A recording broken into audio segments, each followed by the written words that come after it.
Assalamualaikum dan salam sejahtera. Nama saya Ahmad. Umur saya 35 tahun. Dari kecil sampai dewasa, jujur saya cakap, saya tak kisah sangat pasal kesihatan. Gaya hidup sihat, jaga pemakanan, bersenam. Semua benda tu saya rasa tak penting langsung pada masa tu. Tapi beberapa tahun lepas, saya dapat tahu yang saya ada masalah buah pinggang tahap 2. Masa tu saya mula rasa takut. Macam ni kekesannya sebab tak jaga diri dari dulu. Tapi Alhamdulillah, saya mula sedar dan buat perubahan.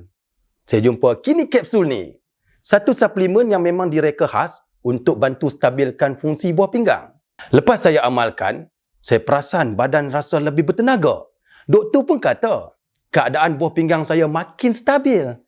Memang saya tidak boleh ubah masa lalu, tapi saya boleh ubah masa depan. Jadi, bagi anda yang mungkin ada masalah macam saya, jangan tunggu lagi. Ginjal ditinggalkan beban, badan menanggung kesan.